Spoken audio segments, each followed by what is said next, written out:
பார்வதி அம்மா, பாரத் மாதா, மதுரை கோட்டை, மதுரை மீனாட்சி, முக்கால் சத்தியம். கண் கெட்ட போகிறாரு. கண்ணை கெட்டியாச்சுன்னா தடவை விடுவார். உலக நாடே தடவை விடுவார். தடவை விடா அப்படிம்பார். இந்த கட்டம் கடைசி கட்டத்தில் இப்போ ஏற்று எடுத்து பார்க்காரு. இந்த காய்ச்சல் வரையில் 2 கண்ணு கோவப்பழமாக பழுக்கும், பழுக்கும் வெடிக்கும் 2 கண்ணு. இந்த 2 கண்ணை வச்சுத்தான் பூமி அழிக்கும். 2 கண்ணை வச்சுத்தான் பூரா கெட்டடங்களாக கெட்டுதான். 2 கண்ணை வச்சுத்தான் 2ஆம் நம்பராக திருச்சி வியாபாரம் பார்க்கும்.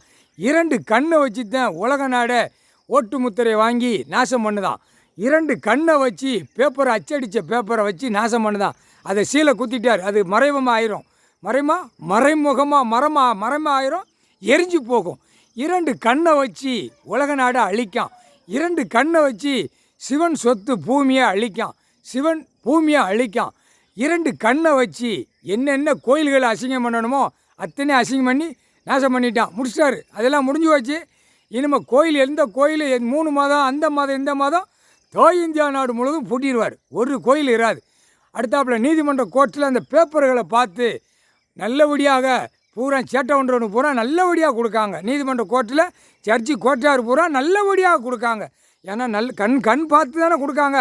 அது எவ்வளோ பெரிய தப்பு. குற்றத்தில் குற்றம், குற்றத்துக்கு மேலே குற்றம். தப்பு செய்கிறதுக்கு இவன் பண்ணுறதுக்கு எல்லா இராணுவ முப்படை வீரர் இருக்காங்க.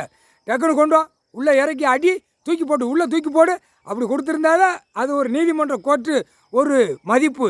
கோர்ட்டு அவமதித்து 2 கையை வீசி போகிறான். தப்பிக்கிறதுக்கு ஒரு பெட்டிஷனை போடுதான். எல்லாம் கேஸ் நடந்தால் அதுக்கு ஒரு பெட்டிஷனை போட்டு வெளியில் 2 கையை வீசி போகிறான். அதே மாதிரி நீதிமன்ற கோர்ட்டில் வழக்கறிஞர்களுக்கு கண்ணை இன்றைக்கி முதல் கண் கட்டிட்டார். இன்றைக்கி ஞாயிற்றுக்கிழமை இவன் கண்ணை கட்டிடணும் அப்படின்ட்டார். வழக்கறிஞர்கள் கண்ணை கட்டிட்டாலே கண்ணு தெரியாமல் தடவை விடுவேன் அப்படின்ட்டார். அந்த எழுத்தால் எழுதி தடவுதான்ல, தடவி கூப்பிட்டுத்தானே போகிறான் வெளியில் 2 கையை கூப்பிட்டு. இன்று நாள் வழக்கறிஞர்கள் வீட்டு குடும்பமே கண்ணை கட்டிட்டார். வழக்கறிஞர் குடும்பமே கண்ணை கட்டியாச்சுன்னா ஒன்றும் ஓடாது. ஆஸ்பத்திரியில் போவா, கண்ணாடி மாட்டவா, கண் வலிக்கு நீர் வடிதா அப்படின்னு முதல் கண் கட்டு வழக்கறிஞர்கள் போட்டார். முக்கால் சத்தியம். புரிஞ்சுக்கப்பா, இன்றைக்கி நாள் கண்ணை கட்டிட்டார். ஞாயிற்றுக்கிழமை ஏட்டை பார்த்தாரு. நீதிமன்ற கோர்ட்டில் அவமதிச்சா ஓடுதா. முதல் குற்றம் இவனை கண்ணை கட்டியாச்சுன்னா அட்டா மட்டிக்காக எல்லாமே கண்ணை கட்டியே வருவார். கண்ணை கட்டியாச்சுன்னா என்னன்னு தெரியுமா? கண்ணை கட்டுறது உலக நாடு கட்டுறது மானிட பிறவி. அந்த பவர் கடவுள் கையில் இருக்குது. மானிட உன் கையில் இல்லைடா. அரசியல்வாதி பலாயிரம் கோடி எல்லாமே உனக்கு இல்லை. புரியுதா? இங்கே சென்னை மெட்ராஸில் இவனுக்கு அரசியல்வாதியை கண்ணை சனியை கட்ட சொல்லியிருக்காரு. சனி கட்டினானா சோழி முடிஞ்சுவான், குப்பரை விழுந்து செத்து போவான்.